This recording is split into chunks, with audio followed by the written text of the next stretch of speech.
بسم الله الرحمن الرحيم الرحمن علم القرآن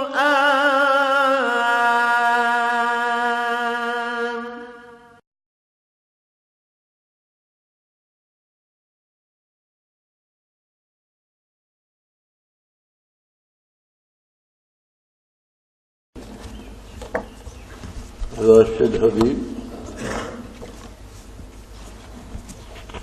محمد ابو بکر صدیق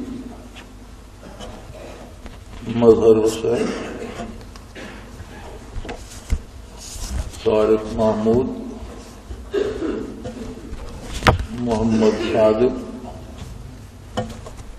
حافظ اعجاز احمد خواجہ طارق محمد احمد عبد العزیز عبد الماجد ارشاد حسین امان اللہ. اب یہ باقی آباد حشر الوقوف والے کاشف شہزاد حیدر اعجاز مبشر احمد محمد فیض فضل احمد محمد رفیق محمود احمد عابد حسین خوان احمد عبد القیوم علی عمران لال حسین غلام محی الدین چودھری عباس علی مدثر مرتضی ضیاء اللہ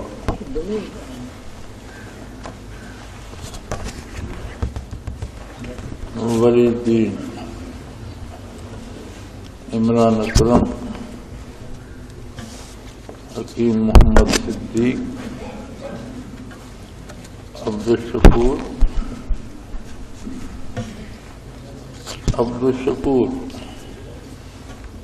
سید مظفر حسین شاہ محمد عرفان بشیر محمد علی محمد عاطف مراد محمد جہانگیر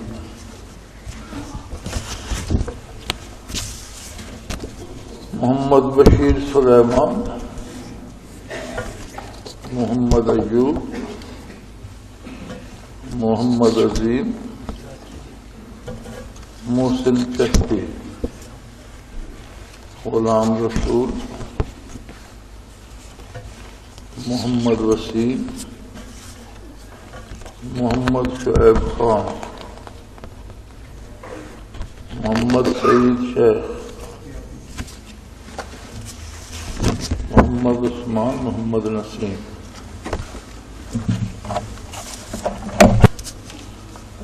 الحمدللہ رب العالمین والصلاة والسلام علی حبیبہ محمد وآلہ وصحبہ اجمعین. اعوذ باللہ من الشیطان الرجیم بسم اللہ الرحمن الرحیم. فبما رحمة من اللہ لنت لهم ولو كنت فظا غلیظ القلب لانفضوا من حولک فاعف عنهم واستغفر لهم وشاورهم في الأمر فإذا عزمت فتوكل على الله إن الله يحب المتوكلين. اللهم سبحانك لا علم لنا إلا ما علمتنا إنك أنت العليم الحكيم. مولاي صل وسلم دائما أبدا على حبيبك خير الخلق كلهم. فبما رحمة من الله لنت لهم. یہی آیہ کریمہ پچھلے جمعۃ المبارک کو چل رہی تھی کہ اللہ کریم کا بہت ہی بڑا یہ احسان ہے اور اس کی بے پناہ رحمت ہے کہ لنت لہم آپ بہت ہی نرم دل اور سراپا کرم ہیں، رحمت مجسم ہیں صلی اللہ علیہ وعلی آلہ وسلم۔ وَلَوْ كُنْتَ فَظًّا غَلِيظَ الْقَلْبِ لَانفَضُّوا مِنْ حَوْلِكَ، اگر آپ سخت مزاج ہوتے یا آپ کے مزاج میں سختی ہوتی تو لوگ آپ کے گرد سے منتشر ہو جاتے، پھر آپ کے پاس کوئی نہ رہتا، لوگ سختی برداشت نہ کر پاتے۔ یہ بڑی عجیب رحمت الہی ہے کہ اپنے کرم کو، اپنی رحمتوں کو سمیٹ کر آقا نامدار صلی اللہ علیہ وآلہ وسلم کو رحمت للعالمین مبعوث فرمایا، اور اتنا بڑا خزانہ عطا فرمایا اپنی رحمت کا، اپنی عطا کا، اپنی بخشش کا، جس کی نظیر تاریخ انسانیت میں نہیں ملتی۔ انبیاء ما سبق بھی علیہم السلام آپ صلی اللہ علیہ وسلم سے برکات اور رحمت پاتے ہیں، اور ازل کو جب ارواح سے عہد لیا گیا تو تمام انبیاء سے بھی آپ صلی اللہ علیہ وآلہ وسلم کی اطاعت کا عہد لیا گیا اور آپ کی نبوت کا عہد لیا گیا، جس کی تکمیل شب معراج ہوئی کہ تمام انبیاء بیت المقدس میں تشریف لائے اور حضور کی اقتداء میں دوگانہ ادا فرمایا۔ گویا پہلی امتوں میں بھی جو لوگ صاحب حال ہوئے ہیں، جو لوگ صاحب دل ہوئے ہیں، جو لوگ صاحب بصیرت ہوئے ہیں، ان کو اپنے انبیاء کے توسط اور ان کے وسیلے سے برکات محمد الرسول اللہ صلی اللہ علیہ وسلم پہنچتی رہی، اور یہ امت مرحومہ وہ خوش نصیب امت ہے جو بغیر کسی واسطے کے براہ راست آقا نامدار صلی اللہ علیہ وآلہ وسلم سے متعلق ہے۔ محبت کا ایک بڑا عجیب اصول ہے،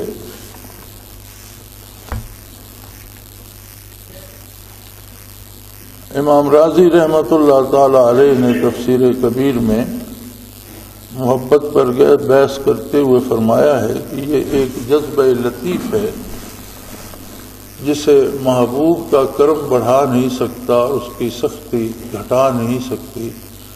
محبت کرنے والا بہرحال محبوب کا مطیع و فرما بردار اور طلبگار اس کی رضا کا رہتا ہے، لیکن یہ تجزیہ وہاں کام آتا ہے جہاں محبت برابر کی ہو، یعنی اگر ہم انسان کسی اپنے جیسے انسان سے محبت کرتے ہیں تو وہاں تو یہ تجزیہ درست نظر آتا ہے، لیکن ایک ایسی ہستی جیسے اللہ جل شانہ کی ہستی ہے جو نہ خیال میں آتا ہے، نہ قیاس میں آتا ہے، نہ علم میں آتا ہے، جس کی نہ کوئی مثل ہے نہ مثال ہے، اب اس سے کوئی محبت کرے تو کیوں کرے، کس طرح سے کرے؟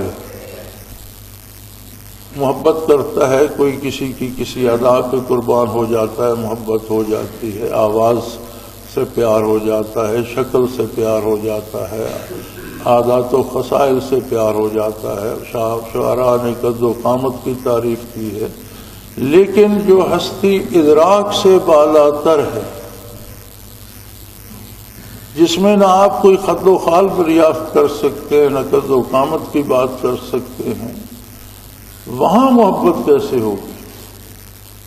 تو اس کا اصول قرآن کریم نے یہ بتایا کہ یحبہم و یحبونہ، جن بندوں کے دل میں اللہ کی طلب پیدا ہو جاتی ہے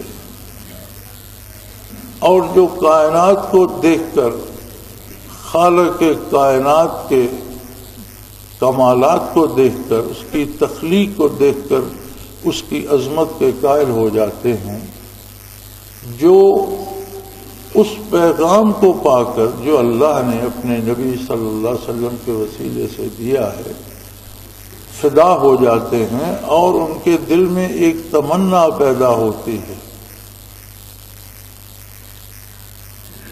انابت کی، رجوع الی اللہ کی۔ اللہ ان سے محبت کرتا ہے، بندے کی طرف سے محض انابت ہوتی ہے، رجوع ہوتا ہے کہ یہ ہستی ایسی ہے کہ اس کی بات مانی چاہیے، اس کو پانا چاہیے، لیکن اس کی بارگاہ سے اس سے محبت کی جاتی ہے، اور اس کی محبت اتنی قوی، اتنی طاقتور، اتنی مؤثر ہوتی ہے کہ جس سے وہ محبت کرتا ہے وہ از خود اس کی محبت میں گرفتار ہو جاتا ہے۔ انسان کی محبت جواب ہوتا ہے اللہ کی محبت کا۔ جب وہ کسی بندے کو محبوب بنا لیتا ہے، جس کا یہ جب ہم انابت پہ اور اس پہ جاتے ہیں تو پھر ایک بحث چھڑ جاتی ہے کہ کیسے پتہ چلے کہ اس میں انابت ہے نہیں ہے، خود کو کیسے پتہ چلے کہ مجھ میں انابت ہے یا نہیں ہے۔ اللہ کریم مجھ سے محبت فرمائیں گے نہیں فرمائیں گے؟ تو نبی کریم صلی اللہ علیہ وسلم نے اسے آسان فرما دیا، اللہ کریم نے اسے آسان فرما دیا، قرآن حکیم میں بتا دیا کہ لوگوں کو بتا دو محبت پانے کا طریقہ۔ اگر تم اللہ کی محبت پانا چاہتے ہو فاتبعونی، میرا اتباع، میری اطاعت اختیار کرو۔ جب تم میری اطاعت کرو گے یحببکم اللہ ویغفر لکم ذنوبکم، اللہ تم سے محبت بھی کرے گا اور تمہاری خطائیں بھی معاف فرما دے گا۔ تم سے ہزاروں کوتاہیاں ہوئی ہیں، ہزاروں غلطیاں ہوئی ہیں، نافرمانیاں ہوئی ہیں، وہ سب یکسر معاف فرما دے گا، شرط یہ ہے کہ تم اپنے آپ کو میری اطاعت پہ کاربند کرو۔ اب جو محبت نبی کریم صلی اللہ تعالی علیہ وآلہ وسلم تقسیم فرما رہے ہیں، جو رحمت الہی کا نام پاتی ہے قرآن میں، فرمایا وما ارسلناک الا رحمۃ للعالمین، عالمین میں اللہ کی ذات کو چھوڑ کر باقی ساری کائنات جو ہے جہاں ہے شامل ہے۔ تو یہ رحمت مجسم ہے محمد الرسول اللہ صلی اللہ علیہ وآلہ وسلم۔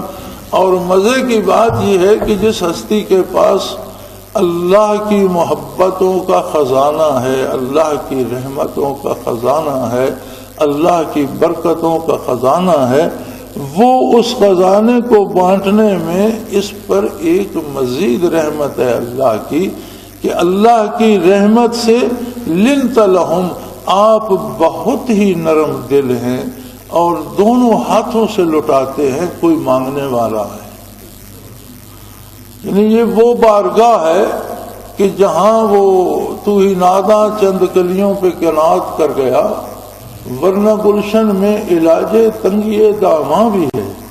جو گھر سے اپنا دامن تنگ لاتے ہیں ان کا دامن بھی وسیع کر دیا جاتا ہے کہ دامن اس بڑھا دو اس کا کہ یہ اور سمیٹ سکے۔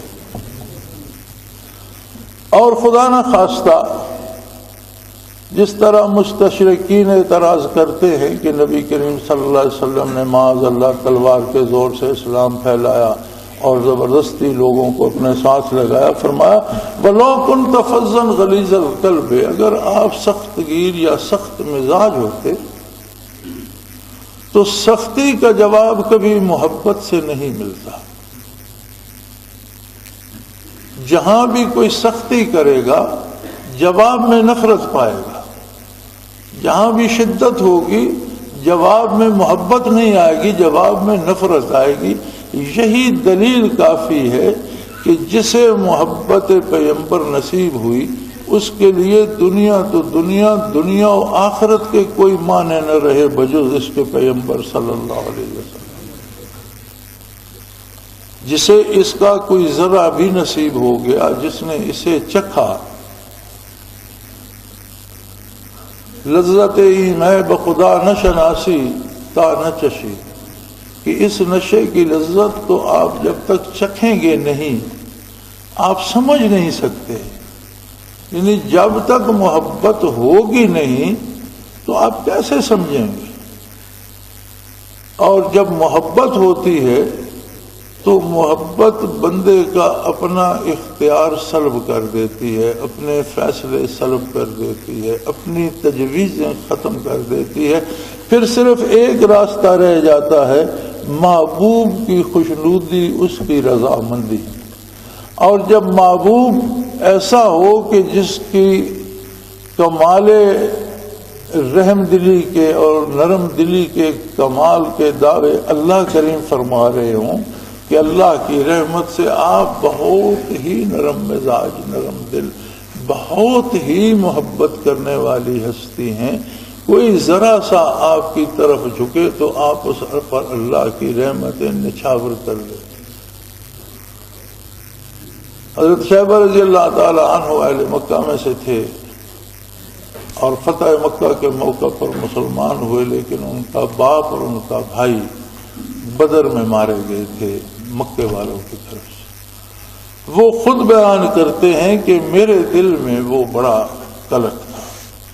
اور یوم حنین جب مکہ سے حضور نے حنین کو کوچ فرمایا تو کچھ لوگ تو مکہ مکرمہ کے جو نو مسلم تھے وہ بحیثیت مجاہد ساتھ شامل ہو گئے. کچھ مکے کے لوگ جنگ کا تماشا دیکھنے کے لیے ساتھ چل پڑے، کیونکہ سارا 10 میل کا فاصلہ تھا.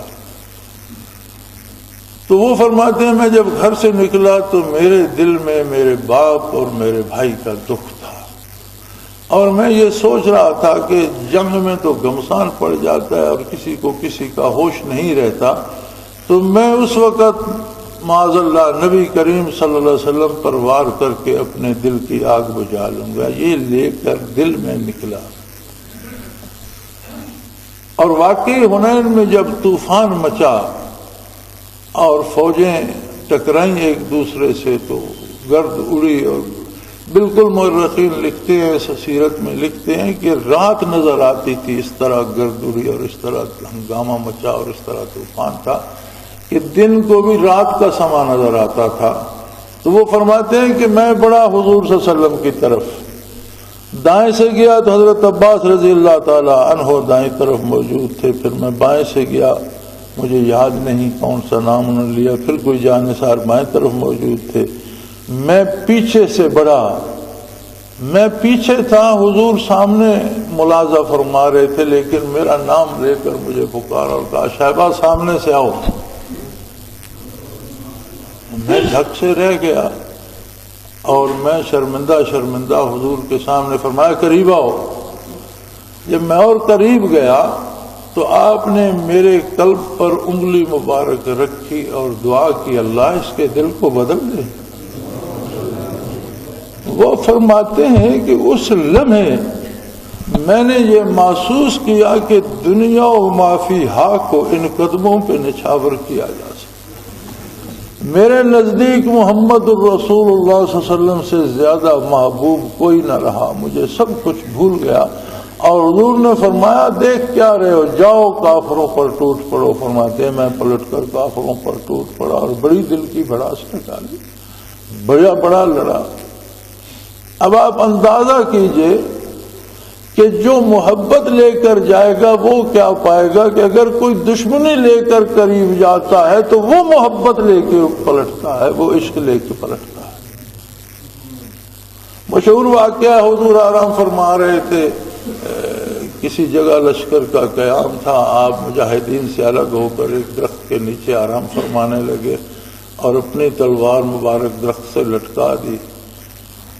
تو کوئی کافر جو اسی طرح کا طاق میں تھا، کوئی مشرک، اس نے حضور کی تلوار اتار لی اور پھر آپ کو آواز دی کہ اب آپ کو مجھ سے کون بچائے گا، آگ کا لشکر بھی یہاں نہیں ہے اور آپ کی تلوار میرے ہاتھ میں ہے. تو آپ نے فرمایا اللہ.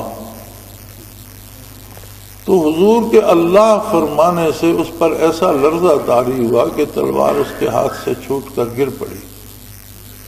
حضور نے تلوار اٹھا لی اور فرمایا اب تم بتاؤ تمہیں کون بچائے گا. تو پریشان ہو گیا. حضور نے پریشان کیوں ہوتے ہو، اللہ صرف میرا تو نہیں ہے، وہ تمہارا بھی ہے، تم بھی کہہ دو اللہ. اور اسے نور ایمان نصیب ہو گیا۔ اس ایک ادا پہ قربان ہو کے اس نے کلمہ شہادت پڑھ لی۔ اس نے کہا ایسا قریب تو کہیں نہیں دیکھا کہ میں تو قتل کے ارادے سے آیا تھا اور مجھ سے تلوار گر پڑی اور انہوں نے اٹھا لی، چاہیے تھا میرا سر قلم کر دیتے، لیکن یہ مجھے جہنم میں پھینکنے کی بجائے عشق الہی کے راستے پہ لگا رہے ہیں۔ ایسا کریم تو کوئی نہیں دیکھا۔ اب اگر کوئی شخص عشق نبوی سے بے بہرا رہتا ہے، اور یاد رکھیں کوئی اس کا پیمانہ کیا ہے؟ ہر بندہ دعویٰ کرتا ہے مجھے محبت ہے محمد رسول اللہ، ہر مسلمان کا یہ دعویٰ ہے، اور واقعی مسلمانوں نے بے پناہ محبت کی ہے، بے پناہ محبت کرتے ہیں اور بے پناہ محبت کرتے رہیں گے، لیکن پھر بھی کوئی پیمانہ، کوئی معیار تو ہونا چاہیے۔ معیار وہی ہے فاتبعونی، جو آپ کا اتباع نہیں کرتا دعوی محبت کرتا ہے وہ جھوٹ بولتا ہے۔ محبت محبوب کی نافرمانی کی فرصت نہیں دیتی، محبت تو یہ سوچنے بھی نہیں دیتی کہ محبوب کی خلاف پسند کوئی کام کیا جائے۔ کام کرنا تو دور کی بات ہے، محبت تو یہ سوچنے بھی نہیں دیتی، اور کبھی بتقاضائے بشریت غلطی سے کوئی خطا ہو جائے تو راتیں روتے بیت جاتی ہیں کہ مجھ سے خطا ہوئی، مجھے معاف کیا جائے۔ احساس ندامت گھیر لیتا ہے بندے کو، اور وہی ندامت باعث مغفرت بن جاتی ہے، اور بعض لوگوں کی وہ جو خطائیں تقاضائے بشریت ہو جاتی ہیں اور پھر انہیں توبہ نصیب ہوتی ہے تو وہ خطائیں بھی نیکیوں میں بدل جاتی ہیں۔ یبدل اللہ سیئاتہم حسنات، وہ لوگ جنہیں درد ہوتا ہے، دکھ ہوتا ہے اور خلوص سے دل سے توبہ کرتے ہیں اور جن کے دل پہ چوٹ لگتی ہے، اللہ کریم فرماتے ہیں پھر میں ان کی خطائیں نیکیوں میں بدل دیتا ہوں۔ صرف معاف نہیں کرتا بلکہ خطا کی جگہ نیکی عطا کر دیتا ہے۔ اور یہ سارا دین ہے کیا؟ کیوں ہم نمازیں پڑھتے ہیں؟ کیوں ہم سجدے کرتے ہیں؟ کیوں ہم ذکر اذکار کرتے ہیں؟ کیوں ہم حج کرتے ہیں؟ کیوں ہم روزے رکھتے ہیں؟ یہ ساری محنت کیوں اعتکاف میں بیٹھتے ہیں؟ یہ ساری محنت اس لیے ہے کہ دل کو صاف کیا جائے، دل کو جلا بخشی جائے، دل سے خیالات فاسدہ کو نکال کر اللہ کا نام اس پہ نقش کیا جائے کہ وہ اس قابل ہو جائے کہ محمد احمد مجتبی صلی اللہ علیہ وسلم کی محبت کو پا سکے۔ محبت کو پائے گا تو اطاعت شعار بن جائے گا، محبت کو پائے گا تو اتباع کا اسیر ہو جائے گا، اور اس طرف تو اللہ کریم نے ضمانت دے دی کہ حضور کے قلب اطہر میں نہ سختی ہے، نہ کسی کے خلاف کوئی عناد ہے، نہ دشمنی ہے، بلکہ نہایت ہی نرم دل ہیں حضور، اور کوئی ذرا برابر جھکتا ہے تو اس کا اگر اجر تھوڑا بھی بنتا ہو تو جب وہ عطا فرماتے ہیں تو بندہ مانگنے کے قابل نہیں رہ جاتا، اس کی سمجھ میں نہیں آتا کہ اب مزید کیا مانگ سکتا۔ تو ہمیں دیکھنا ہوگا، ہمارا مزاج ہے، انسانی مزاج ہے، انسان دن بھر پوری دنیا کا تجزیہ کرتا رہتا ہے۔ ایک عام آدمی گاؤں سے اٹھتا ہے، ایک عام سے چھپری میں ہوٹل بنا ہوتا ہے، اس میں چائے بک رہی ہے، وہاں بیٹھ جاتا ہے تو ایک پیالی چائے کے پیتا ہے اور تبصرہ کر رہا ہوتا ہے عالمی طاقتوں اور ان کے کردار پر۔ یعنی وہ یہ نہیں دیکھتا کہ میری حیثیت کیا ہے، میری رسائی کہاں تک ہے، میری بات کا اثر کہاں تک ہے، وہاں تک بات کو لے جاتا ہے۔ پھر نیچے آتے آتے اپنے ہم عصر و ہم عہد لوگوں تک، نامور لوگوں تک آ جاتا ہے، پھر نیچے آتے آتے اپنے رشتہ داروں، بھائیوں، برادری تک آ جاتا ہے، اور کوئی فرد بشر کم ہی اس کی تنقید سے بچ پاتا۔ لیکن کوئی یہ تکلف نہیں کرتا کہ ایک لمحے کے لیے دنیا کو بھول جائے کہ ان کا حساب ہم نے نہیں دینا. کبھی اپنے آپ کو سامنے رکھ کے بات کرے کہ میں صبح سے شام تک کیا کرتا رہا، کتنی اطاعت کی اور کس حد تک نافرمانی کی. جو جملے صبح سے شام تک میری زبان سے نکلے، اگر ان کو بارگاہ رسالت میں دہرایا جائے تو کیا اثر رخ انور پہ مرتب ہوگا؟ کیا رخ انور کھل اٹھے گا خوشی سے، یا رخ انور پہ بیزاری کے یا ناراضگی کے آثار پیدا؟ کبھی اپنا تجزیہ ہم کریں نا. جو کام میں نے دن بھر کیے، اگر یہ کام بارگاہ رسالت پناہی میں پیش کیے جائیں تو کیا حضور قبول فرمائیں گے؟ یقیناً جہاں اطاعت کا جذبہ ہوگا، اتباع کے لیے محنت کی ہوگی، وہ کام اس بارگاہ کے لائق تو نہیں ہو سکتے. ہمارے عہد کے کام ہماری حیثیت کے مطابق ہوں گے، لیکن ان کا کرم اسے پذیرائی بخشے گا. لیکن جہاں جہاں نافرمانی ہوگی، وہاں وہاں حضور اکرم صلی اللہ علیہ وسلم کو بھی دکھ ہوگا. عزیز علیہ ما عنتم، یہ تو ساری انسانیت کے لیے اللہ نے فرما دیا کہ اے لوگو، غلطیاں تم کرتے ہو، اپنے اوپر ظلم تم کرتے ہو، کفر و شرک اور برائی تم کرتے ہو، جس کے نتیجے میں تم مصیبتوں میں گرفتار ہو جاؤ گے، لیکن وہ میرے نبی پہ گراں گزرتی ہے. حضور کو دکھ ہوتا ہے ان کا بھی جو کفر و شرک میں مبتلا ہے، ظلم و جور میں مبتلا ہے، کہ میری بعثت کے بعد آخر یہ بد نصیب کیوں جہنم میں جائے. اگر سورج طلوع ہونے کے بعد بھی کہیں اندھیرا ہی ہے تو پھر روشنی کب ہوگی؟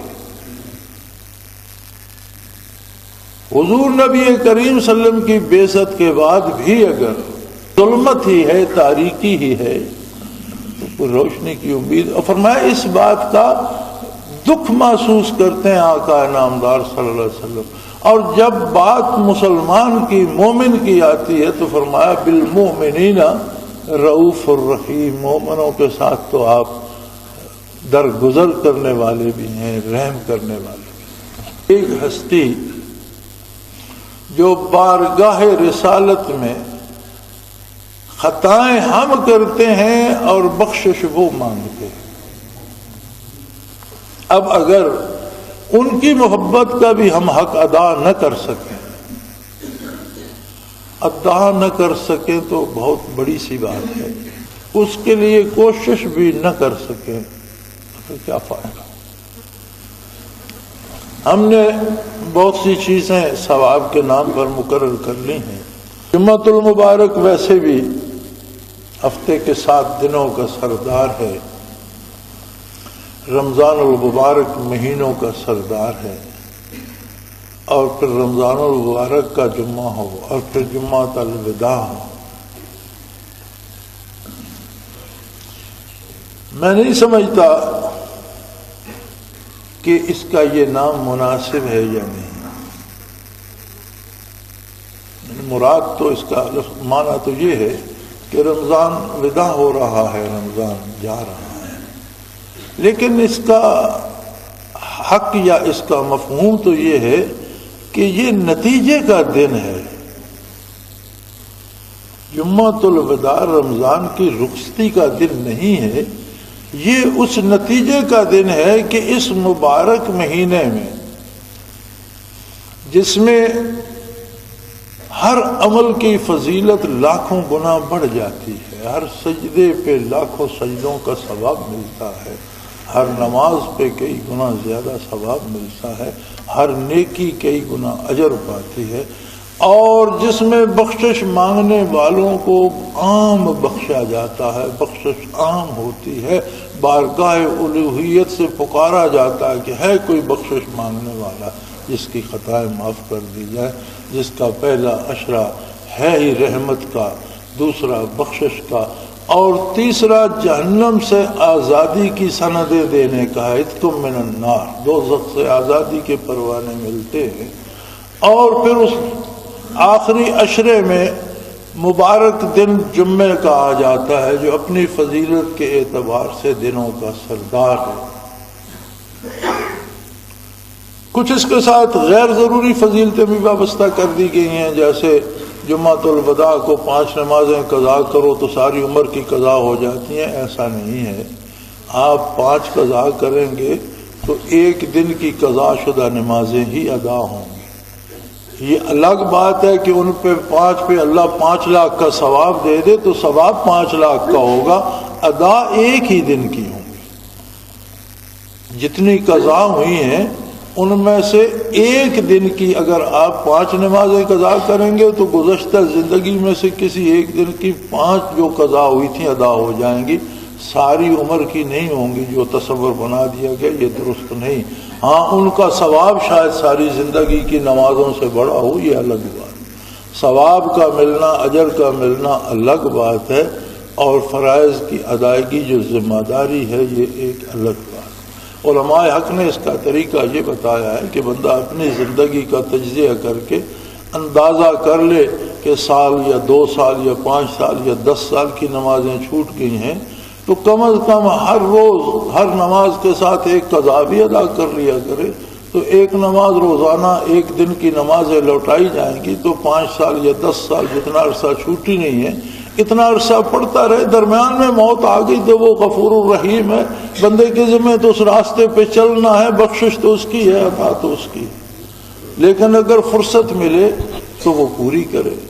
تو یہ قضا عمری کا یہ جو ایک تصور ہے کہ عمر بھر کی قضا، یہ درست نہیں ہے۔ ہاں اجر شاید عمر بھر کی نمازوں سے جمعۃ الوداع کا 1 سجدہ زیادہ لے جاتا ہو، لیکن یہ نتیجے کا دن ہے، اور یہ نتیجہ ہمیں کون دے گا؟ کوئی باہر سے لکھ کر سند دے گا، کوئی ممتحن ہوگا، کوئی ایگزامینر ہوگا؟ نہیں، ہمارا دل اس بات کی گواہی دے گا کہ میں نے رمضان پایا، اس میں عشق رسول پیدا ہو جائے گا، اس میں محمد الرسول اللہ صلی اللہ علیہ وسلم کی محبت پیدا ہو جائے گی، جو اتنی شدید ہوگی کہ وہ ہمارے اعضاء و جوارح سے لے کر خیالات و نظریات تک کی اصلاح کر دے گی، کھرے کو کھوٹے سے الگ کر دے گی اور فرق کر دے گی حق اور باطل میں، اور آئندہ کے لیے ہم ایک مختلف انسان ہوں گے،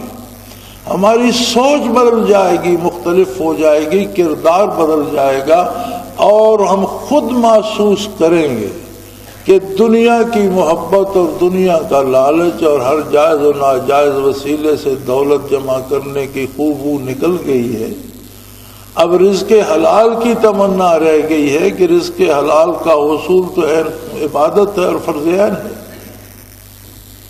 اس کام پہ دل کرتا ہے جس کے کرنے کا حکم اللہ اور اللہ کے رسول صلی اللہ علیہ وسلم نے دیا ہے، اللہ کی کتاب کو پڑھنے کو جی چاہتا ہے، سمجھنے کو جی چاہتا ہے، پھر دل کرتا ہے یار اس آیت کا کوئی بندہ تو کوئی مجھے چند آیات کا ترجمہ ہی بتا دو، میرے رب نے کیا فرمایا ہے۔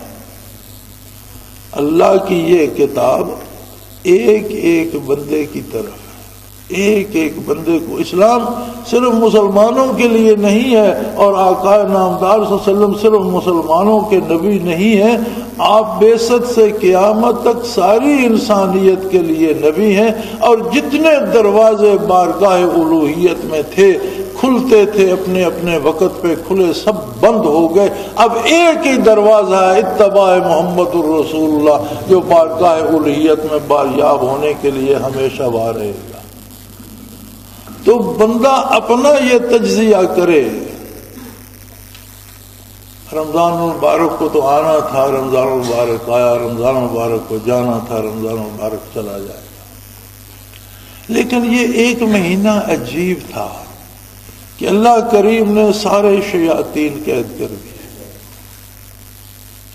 کوئی شیطان وسوسہ ڈالنے والا باہر نہ رہا، وسوسے ڈالنے سے روک دیے گئے، قید ہو گئے۔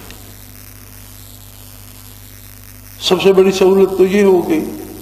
پھر اس کے بعد انسان کے ہر چھوٹے عمل کو بہت بڑے اجر سے نوازا گیا اور بخششوں کے خزانے لٹائے گئے۔ ایک عامیانہ سا سوال جو لوگ دین کو نہیں سمجھتے وہ یہ سوال کرتے ہیں کہ اگر شیطان قید ہو گئے تو پھر یہ برائیاں کون کر رہا ہے؟ ڈاکے بھی روز ہوتے ہیں، دہشت گردی بھی روز ہوتی ہے، قتل عام بھی روز ہوتا ہے۔ تو یاد رکھو ابلیس، اس کی اولاد اور وہ جن جو اس کا اتباع کر کے شیطان ہو گئے وہ قید کر دیے جاتے ہیں، لیکن جو انسان ابلیس کا روپ دھار لیتے ہیں یا اس کی غلامی کرتے کرتے شیطان بن جاتے ہیں وہ قید نہیں کیے جاتے۔ اب یہ رمضان المبارک میں جتنے مظالم ہو رہے ہیں یہ وہ شیطان کر رہے ہیں جو انسانوں میں سے ہیں۔ شیاطین الجن والانس، شیطان جنوں میں بھی ہیں، شیطان انسانوں میں بھی ہیں۔ ایسے لوگ بھی ہیں جو شیطان کی غلامی کرتے کرتے خود مجسم شیطان بن گئے، اور نبی کریم صلی اللہ علیہ وسلم نے ان سے زیادہ خبردار فرمایا جو شیطان جنوں میں سے وہ صرف وسوسہ ڈال سکتا ہے، لیکن جو شیطان انسانوں میں سے وہ زیادہ خطرناک ہے کہ وہ آپ کو ہاتھ سے پکڑ کر لے جائے گا کہ یہ برائی کرو، آپ کو دلائل سے قائل کرنے کی کوشش کرے گا، آپ کے سامنے وہ برائی کرے گا کہ تم بھی اس میں شامل ہو جاؤ۔ تو حضور صلی اللہ علیہ وسلم نے فرمایا کہ انسانوں سے جو شیطان بن جاتے ہیں وہ ان شیطانوں سے زیادہ خطرناک ہیں جو جنوں سے ہوتے ہیں۔ تو یہ جو رمضان المبارک میں اور غیر رمضان میں ہمیں خود اپنے ملک میں جو جہاں سارے لوگ اکثریت جو اسلام کا دعویٰ کرنے والی ہے، یہاں بھی جو ظلم ہوتے نظر آ رہے ہیں یہ کون کر رہا ہے؟ یہ وہ شیطان کر رہے ہیں جو انسانوں میں سے ہیں، اور ابھی جو جنوں میں سے ہیں وہ تو شوال المبارک کا چاند نظر آئے گا تو ان کی زنجیریں کھلیں گی، اور پھر دیکھنا یہ ہے کہ جو کچھ ہو رہا ہے اس میں کتنی برائی بڑھتی ہے اور کتنا دنگل مچتا ہے اور کتنا فساد بڑھتا ہے۔ یہ جو فساد کی آگ بھڑک رہی ہے اور دن بدن بھڑکتی جا رہی ہے، اور جسے ہم یوم عید کہہ رہے ہیں، عید کیا ہے؟ وَلِتُكْمِلُوا الْعِدَّةَ وَلِتُكَبِّرُوا اللَّهَ عَلَى مَا هَدَاكُمْ۔ عید ہے کہ تم نے رمضان پورا کر لیا، یعنی تم نے رمضان سے بھرپور استفادہ کیا۔ اگر پورا کرنے سے گنتی مراد ہے تو پھر تو مہینہ ہندوؤں پر بھی گزر گیا، غیر مسلموں پر بھی گزر گیا، اور جنہوں نے مسلمان کہلانے کے باوجود روزے نہیں رکھے ان پر بھی گزر گیا۔ مراد گنتی گزارنا نہیں ہے۔ وَلِتُكْمِلُوا الْعِدَّةَ، رمضان تم نے پورا کیا، یعنی تم نے رمضان المبارک میں اللہ کی رحمتیں جمع کی، اللہ کی بخششیں حاصل کی، اپنے گناہ معاف کرائے۔ وَلِتُكَبِّرُوا اللَّهَ عَلَى مَا هَدَاكُمْ، تمہیں زیب دیتا ہے کہ زیب و زینت کر کے، لباس بدل کے، غسل کر کے، خوشبوئیں لگا کے اللہ کی بڑائی بیان کرو اور 2 رکعت نماز عید ادا کرو کہ اللہ نے تمہیں اس کی توفیق بخشی۔ عید تو ان کی ہے جن کے دل صاف ہو گئے، سینے روشن ہو گئے، دل بدل گئے۔ یعنی یوم عید اس کے لیے عید ہے جسے نبی کریم صلی اللہ علیہ وسلم کی غلامی نصیب ہو گئی، جس کے دل میں اس میں محمد سے چوٹ پڑتی ہے۔ یہ وہ لوگ ہیں جو انقلاب آفرین ہوتے، اور ان کے انقلاب قتل و غارت گری نہیں ہوتے، ان کے انقلاب دوسروں کے لیے پریشانیاں پیدا کرنا نہیں ہوتے، بلکہ یہ قوت عشق سے ہر پست کو بالا کر دے، قوت عشق سے ہر پست کو بالا کر دے اور دہر میں اس میں محمد سے اجالا کر دے۔ یہ تو محبتیں بانٹتے ہیں، نفرتیں نہیں۔ یہ ایسے عجیب لوگ ہوتے ہیں کہ عین میدان کارزار میں جہاں آگ برس رہی ہوتی ہے وہاں بھی یہ دوسرے کی بخشش کی تمنا کر رہے ہوتے ہیں، اس کی ہدایت پر آنے کی تمنا کر۔ اور کتنے واقعات تاریخ اسلام بھری پڑی ہے کہ مجاہد نے تلوار اٹھائی اور اگلے نے کلمہ پڑھ لیا، اس نے تلوار نیچے کی اور اسے سینے سے لگائی کہ میرا تیری ذات کے ساتھ تو کوئی جھگڑا نہیں تھا، میں تو تجھے ظلم سے روکنا چاہتا تھا، اگر تو محبت کو قبول کرتا ہے تو پھر اس بارگاہ سے تو محبتیں دریاؤں اور سمندروں کی طرح بہہ رہی ہیں۔ یہ تو شاید سمندر کی وسعتیں کم پڑ جائے اور جو محبت سینے اطہر سے تقسیم ہو رہی ہیں ان کی وسعتیں اس سے بے پناہ زیادہ ہوں۔ اب یہ اپنے اپنے نصیب کی بات ہے کہ پھر بھی اگر کوئی اسی بات پہ شکایت کرتا رہے کہ ہمیں تو کچھ نہیں ملا، تو پھر وہ اپنے آپ کو دیکھے کہ کہیں اس کے ہاتھ میں کوئی پیالہ تھا بھی، اگر تھا تو اس میں سوراخ تو نہیں تھے، اس نے الٹا تو نہیں تھاما ہوا تھا کہ کہتا ہے میرے پیالے میں کچھ نہیں ہے، کہیں الٹا تو نہیں پکڑا ہوا تھا۔ کام کرنے کا سلیقہ بھی، پیالہ تھامنے کا سلیقہ بھی وہ ہو جو محمد الرسول اللہ صلی اللہ علیہ وسلم نے عطا فرمایا، اللہ کے حکم کے مطابق کام ہو اور محمد الرسول اللہ صلی اللہ علیہ وسلم کے طریقے کے مطابق ہو، تو پھر دین کسی کے باپ کی جاگیر نہیں ہے، دین صرف مولوی کے لیے نہیں ہے، دین صرف پیر صاحب کے لیے نہیں ہے، دین صرف مقدس ہستیوں کے لیے نہیں ہے، بلکہ در باب رحمت واہ ہے گناہ گاروں کے لیے کہ آؤ اپنے گناہ نیکیوں سے بدل لو۔ پل بھر میں ایک مشرک مومن ہو سکتا ہے، پل بھر میں ایک کافر مسلمان ہو سکتا ہے، تو ایک پل میں ایک گناہ گار مسلمان نیک کیوں نہیں ہو سکتا؟ کوئی وہاں یہ بورڈ نہیں لگا ہوا کہ مولوی صاحب آئے اور وہ پائے، پیر صاحب آئے اور انہیں ملے گی، نہیں، وہ رحمت للعالمین ہے اور کائنات کو صدا دی جا رہی ہے۔ بد نصیب ہے وہ کہ جو مسلمان بھی کہلاتا ہو، اسے رمضان بھی نصیب ہو، اسے جمعۃ الوداع بھی نصیب ہو، اور اس کا دل ویسے کا ویسا اور وہ کہ میرا پیالہ تو خالی ہے، مجھے تو کوئی فرق نہیں لگا، مجھے تو کوئی سمجھ نہیں آئی، تو پھر دیکھنا پڑے گا کہ کہیں نہ کہیں کوئی کمزوری ہے، کہیں نہ کہیں کوئی نقص ہے، ورنہ وہ تو اتنے کریم ہیں۔ اللہ کریم فرماتے ہیں فاعف عنہم واستغفر لہم، میرے حبیب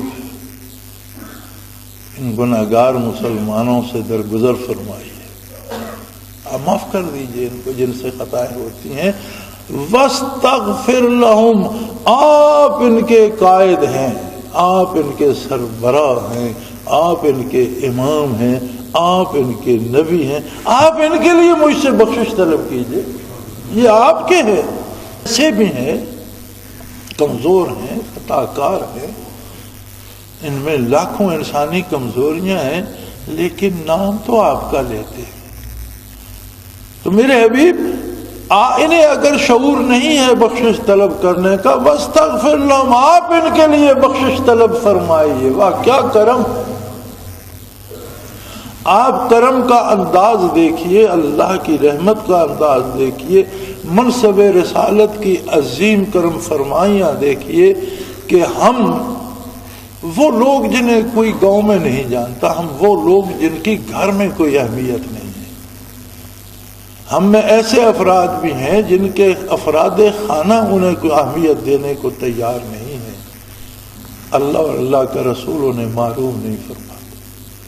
فرمایا جو بھی کلمہ پڑھتا ہے میرے حبیب خطائیں کر اس میں شعور نہیں ہے، آپ اپنے دست رحمت اس کی بخشش کے لیے اٹھا دیجیے۔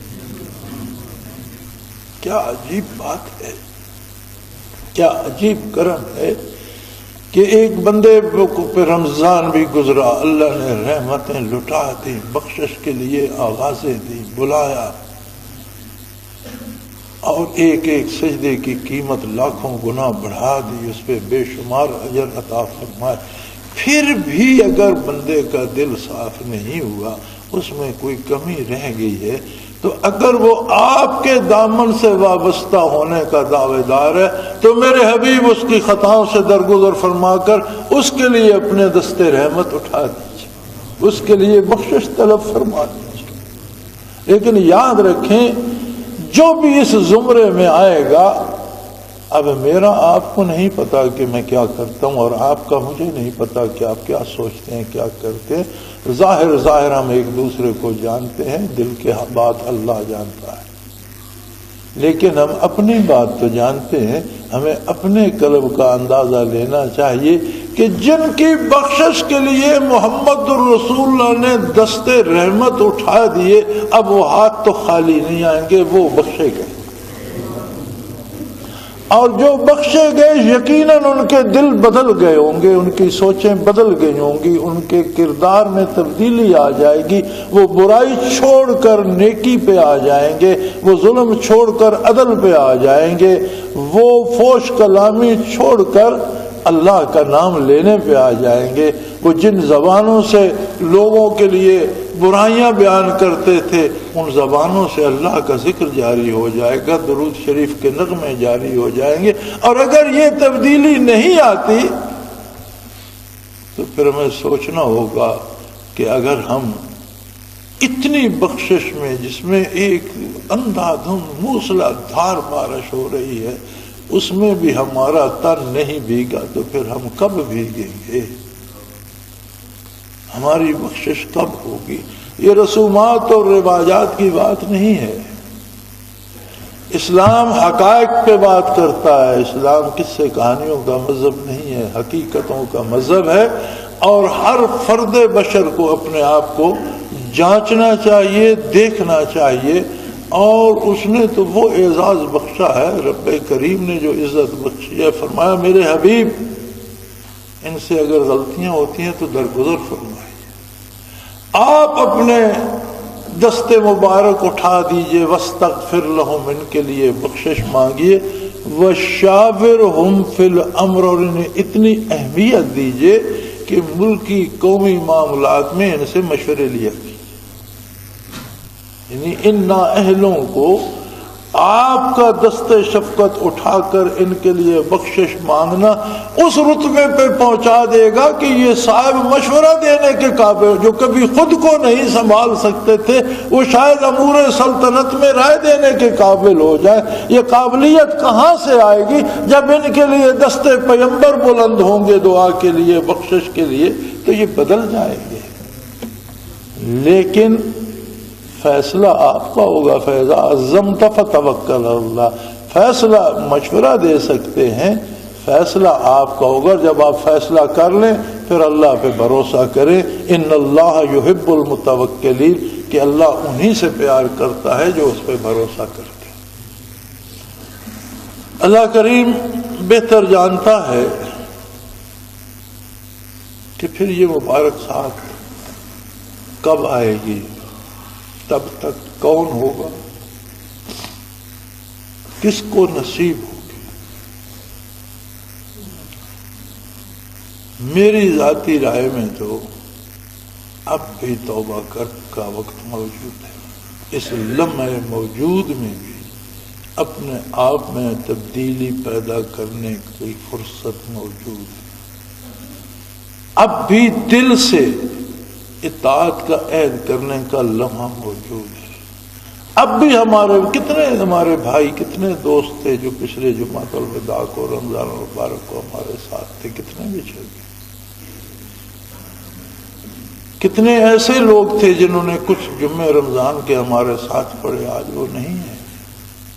ہمارے پاس کیا گارنٹی ہے کہ کل ہوں گے، نہیں ہوں گے، کب رمضان آئے گا پھر یہ ساتھ نصیب ہوگی، نہیں ہوگی۔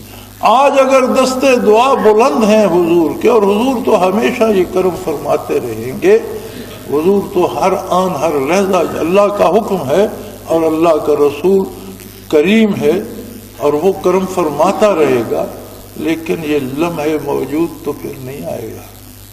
تو میرے بھائی اپنا خیال کرو، اپنی زندگی کو دیکھو، اپنی سوچوں کو، اپنی فکر کو اور اپنے کردار کو دیکھو۔ اللہ کرے یہ برکات حاضر و غائب سب مسلمانوں کو نصیب ہوں۔ وآخر دعوانا الحمدللہ رب العالمین۔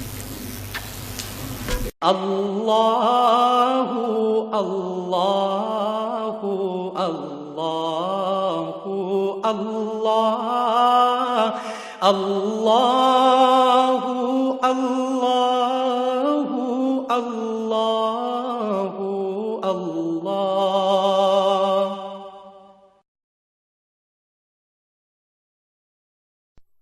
حضرت امیر محمد اکرم آبان مد ذلہ العالی دارالعرفان منارہ ضلع چکوال میں سالہ سال سے قرآن و حدیث کے اوپر خطابات کر رہے ہیں اور سلسلہ نقشبندیہ اویسیہ کے مطابق لوگوں کو ذکر الہی کی تربیت دے رہے ہیں۔